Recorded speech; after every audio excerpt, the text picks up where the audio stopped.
this community emerged around it. And I was like, oh, these are a tool for community building.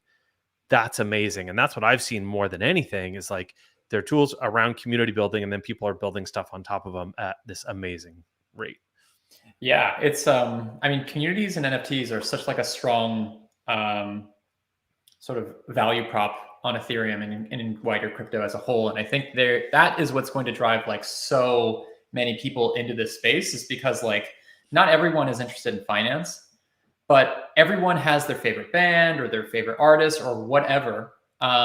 And those artists are ultimately going to be interested in some of this stuff, and they're going to bring their fans in. And I think, you know, it's like this is the NFTs are sort of a medium for just attracting a wider audience, whether or not you think they're like really like valuable or you think they're highly speculative, like whatever, they're still like an amazing tool that I think we're just scratching the surface on using. I mean, so I am a fan. A fan is the wrong word, but like I have a favorite AMM that I use, and I have a favorite blockchain that I use. But I'm weird. I've been in this industry for 4 years, and so like I'm one of the weirdo crypto people who has that stuff. Most people aren't going to care, right? You have, you know, you use what is efficient. You use what makes the most sense. And so, like for Futureswap, for example, you guys want to create brand recognition. You want people to come back and use Futureswap. But it's a different kind of community than somebody who's just passionate about art or passionate about collectibles, right? Passionate about using a particular product is a different sort of relationship. Yeah, definitely. Our community is so different than a lot of them, but there's a lot of cross pollination going on. And it's really cool to see that people are like, we started doing these things called POAPs, and it just brought in like way more attention into our space. And it's cool to see how interested people are in participating and being recognized to participate, and then like rewarding those individuals that do that. I think that's a super interesting concept that ultimately like every DeFi project will also incorporate NFTs to their DeFi project. You call them POAPs. I don't think I've ever heard anybody say it out loud. I've always read it as popes because I like saying pope. I think it's funny. And it's spelled like soap. It's POAP. That's proof of attendance protocol, right? I think protocol. Yep. And then you get an NFT when you go somewhere. Somebody verifies like you attended this event, you get an NFT in a wallet that you submit. So that's a way that you guys have built community is, okay, we're having an event, people who show up, you're going to get a POAP. That's, you know, a particular stamp that you were there. It's like early adopter cred, right? Yeah, absolutely. Well, let's learn a little bit more now that we're all early adopters for being here. We're going to get started with this and learn all about Futureswap and Arbitrum and all that stuff. So here we go. It's Chainlink Live.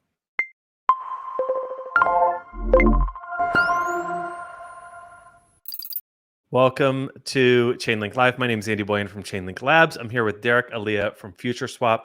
Awesome to have you here, man. We've been talking a little bit NFTs, but I really want to dig into the meat of this and learn about Futureswap. So first, give us the high level. Tell us about Futureswap. How does it work? What makes it kind of stand out?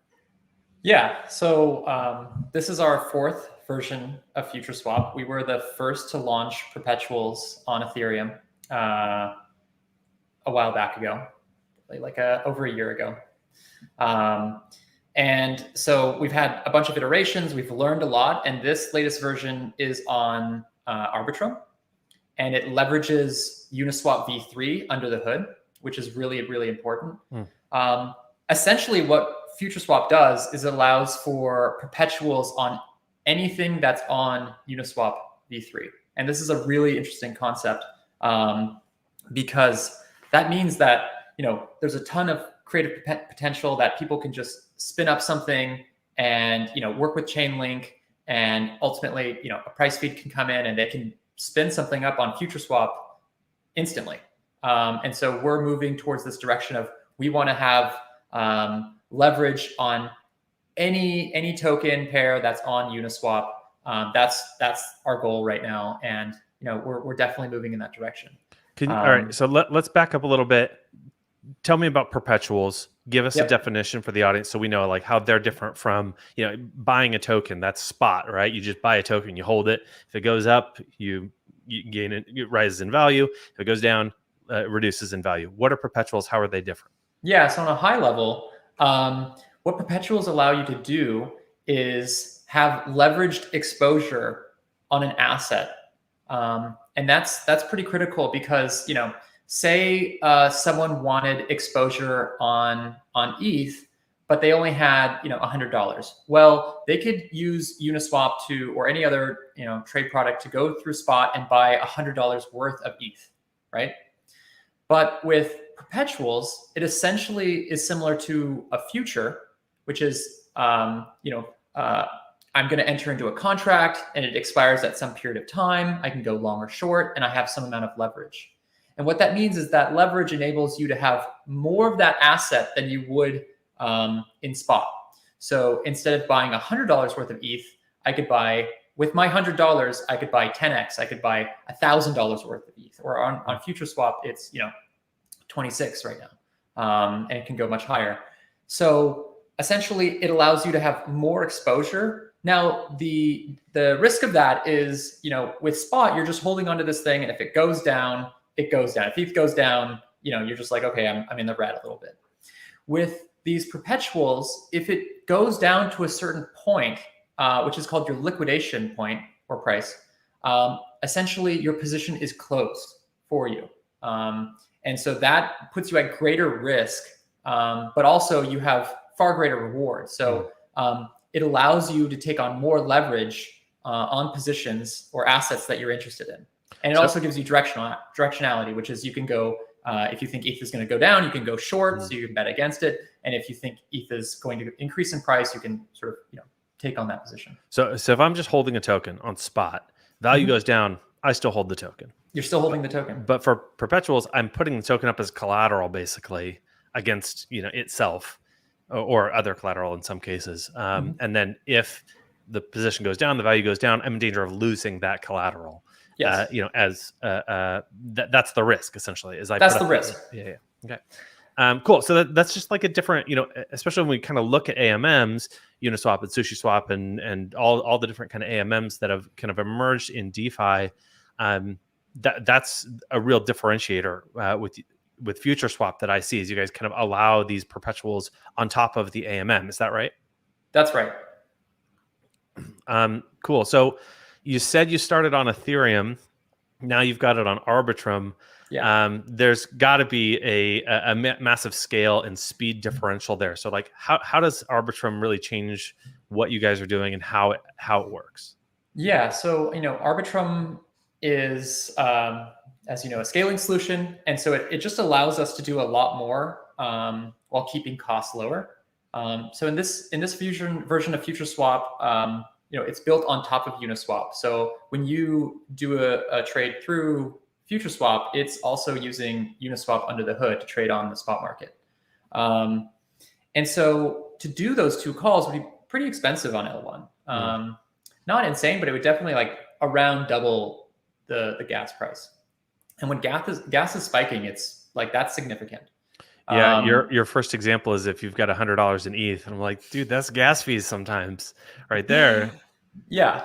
So being able to use Arbitrum, we just think you don't have this contract size limit, so you can actually add more features to your contract, to your protocol, and also it's cheaper. So you've got the speed element where it's also instantaneous. So when you do a transaction, instead of waiting however many seconds or sometimes minutes to get, hey, your transaction went through, with Arbitrum, it's instant. You have these instant confirmations. And so it's very nice for a trade experience to, click a button and a second later it says you're in, right? And for it to be like over 10x less in terms of gas fees. So we think that, if DeFi is going to expand, it needs to expand on something that's cheaper and sort of less friction, especially for this trade experience. So that's why we decided to move over to this L2 while keeping all the composability layers, right? We want to make sure that we can plug into any protocol that wants to build on top of Futureswap. And that's really key because being disconnected from the rest of DeFi, I think really limits your potential. And so, Futureswap v4 is really set as a primitive, as an economic primitive. So let me dig into this for a sec, because usually when I think of an AMM, I think of a trading interface. An individual goes on to some trading interface and can use that interface, that front end, to access the smart contracts that Uniswap or Sushi or whoever has. But that's not the only thing, because it's composable. Another protocol, a yield aggregator, for example, or some other fund management sort of thing that's on chain, can go to Futureswap, essentially get leverage and use that leverage to do trading or yield farming or whatever it happens to be via Uniswap v3. So Futureswap is like the leverage composable layer, right? That these other protocols can use. Now, that changes the game even more on Arbitrum when we're talking about like a layer 2 solution, because if I go to make a trade, that's one transaction. If I go to do leverage and then make a trade, well, that's at least 2 transactions plus 3 to get your funds off, right? Because you've got to go back and forth. And now if you're a protocol doing that, you're doing dozens, hundreds, who knows? You're doing them all the time. And so that just really changes the game in terms of cost and efficiency and the ability to build a product that you can even use, let alone potential users. Yeah, so I think we've really lowered the bar in terms of ease of use to use these types of products. So if you go to futureswap.com, you can check out, we've got our live version on Arbitrum, and we also have a test net if you want to play around with it. It's pretty straightforward, and the experience is like pretty seamless. Obviously, we're working with a lot of teams to make it even better, and we've only been live for less than a week. But congratulations. We're super excited just to make it really, really seamless. And then the next sort of part is to help developers integrate on top of this layer, like you were talking about. Like if we're a composable layer on top of Uniswap v3, we want to be sort of another layer so that protocols can develop on top of us. And we think this opens the gates to a lot of different sort of development. We at Chainlink Labs, we talk about the Web3 stack quite a bit. And, Chainlink we see it as this integral part of trying to do this. You want to build things, you kind of need a really secure source of price data, or any other kind of data that you may be using. How are you guys using Chainlink in Futureswap? Yeah, so we're using Chainlink as our index price. So what that means is there's the Uniswap market price, and then there's the Chainlink index price. And we use this for liquidations, because the problem that you will have using something like Uniswap is people can go in there and basically manipulate the pool. They can just dump tokens, and the pool will, change rapidly. And, as I said before, with these perpetuals, you have what's called liquidations. And if your liquidation point gets hit, that's a sad event. You will lose your money, and that's not good. And so to keep users from being able to do that, which is just scam users,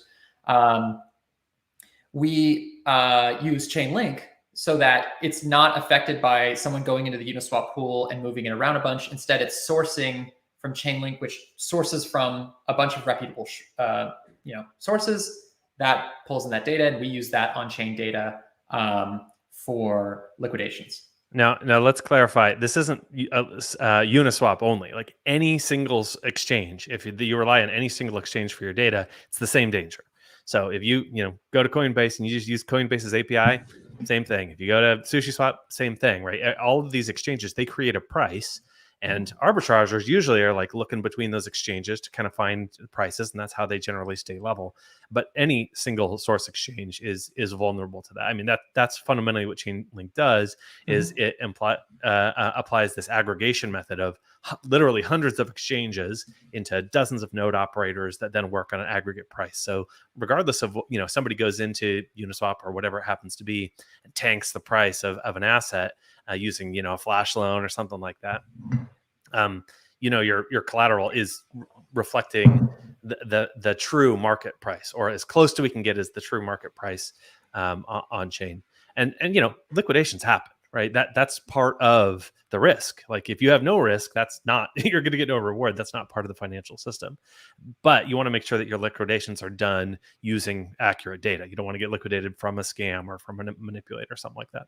Yeah, and you would use kind of how we see a lot of what Chainlink does is they are for a lot of the very competitive markets that we're interested in, some of the largest volume markets, you need a very reliable price, because those are the ones that are most like sought after in terms of targets for manipulation, because there's so much money in there. And so we're super excited to be able to plug into that, because Chainlink, we've been working with Chainlink for quite a bit. We were one of the first projects to launch using Chainlink back in April of 2020. We launched, and it was on L1, and it was, a couple days of intense fun. And that was the first experience. But it was clear that, hey, we can sort of use this price to be brought on chain and then use that as this liquidation. And it's only sort of gotten better with these layer twos. And we see it as, furthering the development, it's only going to get better. So I think it's been an awesome experience for us. What personal question? What's it like building a protocol that's responsible for an insane amount of money? Like from an individual level, a really large amount of money. That now, do you sleep? Like, is it constant anxiety or what's it?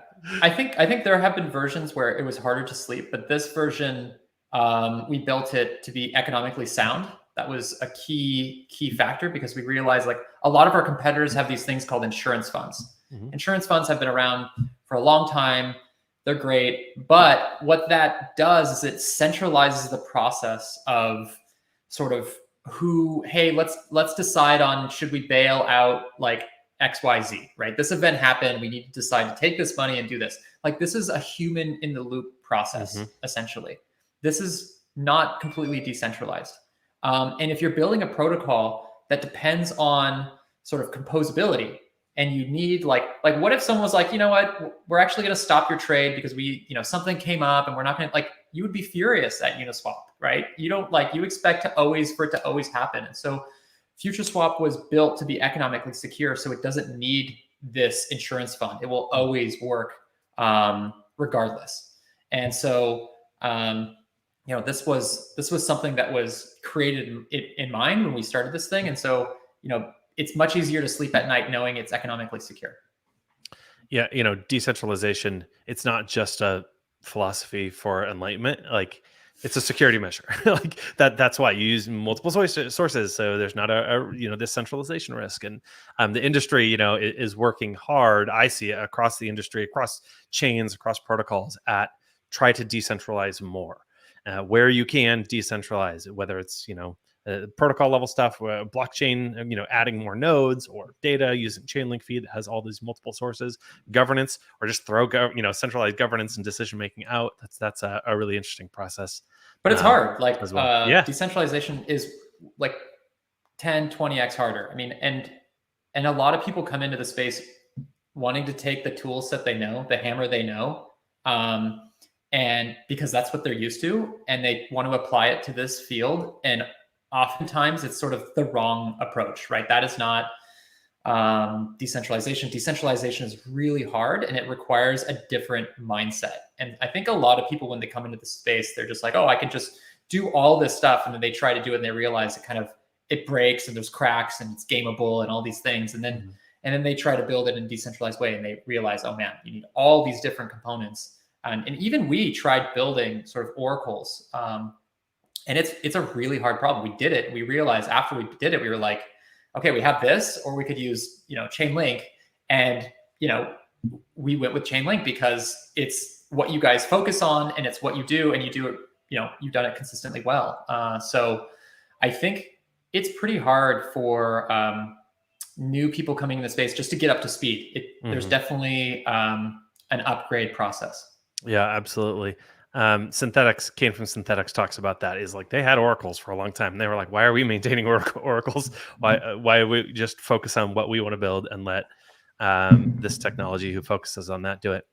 AMMs really, over the past year, 2 years now, year and a half, really cooked. Uniswap set the bar really high with AMMs. They've got a new version that's out as well, this whole sushi swap, and then there's tons of others as well. Really interesting design space and product space.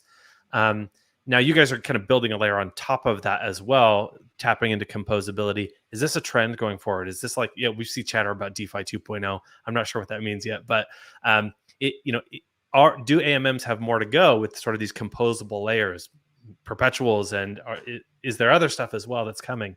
What's the industry looking like? I mean, I think AMMs have evolved so much, and there's been so much experimentation, and also so much money in it. Like, we've seen all the different AMMs pop up on all the different chains, sort of trying to be unique and different. And it's surprising, how little time it's been. It's only been like a year-ish and a half since they really got battle tested, and like you see the innovation. Like, I think Uniswap's concentrated liquidity is not a new idea. I think Kyber actually sort of had a version of this, and then Uniswap really took it to the next level. And I suspect there will be more innovation. Sushi's got its own stuff they're working on. Trident.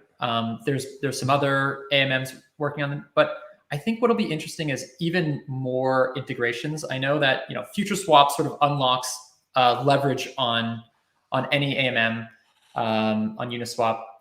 And, with that, I think you'll start to see a lot more products built on top of this, because if you look at AMMs and what was enabled by them, which is, a lot of yield farming, a lot of different like Yearn-like projects, so like treasury management or just like fund management, that, sort of AMMs were core to that and being able to swap things and give out yield. And now I think what we're going to see is, something like Futureswap is built, and you're going to have all these different, the next generation of yield farms, the next generation of DAOs or NFTs or whatever, building on top of some of this stuff. And, I think there's going to be a lot of innovation in terms of AMMs going forward. And they might start to look like order books in some ways, but in other ways, I think the goal is to be, as composable as possible. So we'll see sort of where that balance is. As a tool, just fundamentally liquidity provision, LPing as a tool for whatever the rate is, if there's use on an AMM, if there's trading fees of some kind, that's a revenue option for some organization or person or whatever it is to be a liquidity provider. And so that alone, it makes it a valuable proposition in DeFi. Like that's one of these core things now in DeFi. And now we got smart contracts and lending and good price feeds. Okay, well, now you can add that perpetuals or lending or whatever it happens to be. Those two things together, you can mix and match in it so many ways. Start adding value propositions, we're going to, or investments like, regenerative funding or, social good impact sorts of things, or only, financial products or art, right? Bring NFTs into this. And all of a sudden the design space is just massive. So I'm with you. I'm looking forward to kind of seeing what people start building on top of each other. Oh, hackathons are coming up, man. I love hackathons, watching those. What do you have coming up on the roadmap for like the next few weeks? I know you guys just launched, so I'm sorry to ask you for a roadmap as soon as you launch, but weeks out, months out, kind of what are we looking at? Just give us a little overview. Yeah. So for us, there's now a big focus on, getting the trade experience just really dialed in, and making sure that, Futureswap is as easy as possible. We're working with some teams on doing their own front end for Futureswap. So very interested in that and supporting them in creating more versions of this. The next big push for us is just more pairs. So, we're going to open up more governance so people can vote on which pair they want to add in and sort of set up rewards around this. So there's liquidity in those pools that people can get started trading on the pairs they want. And so expanding to more pairs is certainly key to sort of this next phase of, post-launch. Hey, let's get as many pairs in here, and let's see sort of more activity and see what people can build in terms of developing on top of Futureswap with all these pairs. Cool. Well, if you're talking about more pairs, you're talking about more Chainlink price feeds. So maybe we'll talk again in the future. Dude, it's been awesome getting to know you, get to know Futureswap. Talked a lot about Arbitrum. If anybody wants to join your communities, they should be all linked down below in the description. So there's Twitters, there's blogs, are you guys mostly Discord, Telegram? Mostly Discord. Mostly Discord. So you guys can go meet there. And Derek's got his little @ here. I saw you got some sort of cat PFP happening. Yeah. That's an NFT. Yeah. All right, cool. So you can find him there as well. Hey, man, thanks for being on. I appreciate it. Thank you so much for having me. Well, let's get together again sometime. I'll talk to you later, man. See you, Andy. Thank you all for attending. What a great little session we had. Got to know a little bit about Futureswap, and I think there's a lot more to happen there in the future. So we'll be sure to do that again. If you would like to see more of these, please like and subscribe to this YouTube channel. We do a couple of these every week. Let me see what I'm doing next week. Not doing any more this week, but next week I got three. UHodler. My DeFi Pet, that's an NFT one. UHodler is a DeFi. And The Hustle, another NFT project. So doing a bunch of cool stuff. We meet teams. We learn about what they're building, how they're building it, how they're using Chainlink, of course. And I would like you to join me. For those, follow smart_contract. That's the Chainlink Twitter account where you can get notifications about this. That's the Chainlink Labs one. At Chainlink, of course, for all our major announcements. And you can follow me if you want. I'm at Andy Boyan. I make dad jokes and hang out. So join me, hang out. That's it for us. Like and subscribe. Thanks for coming. We'll see you guys next time. Chainlink Lab.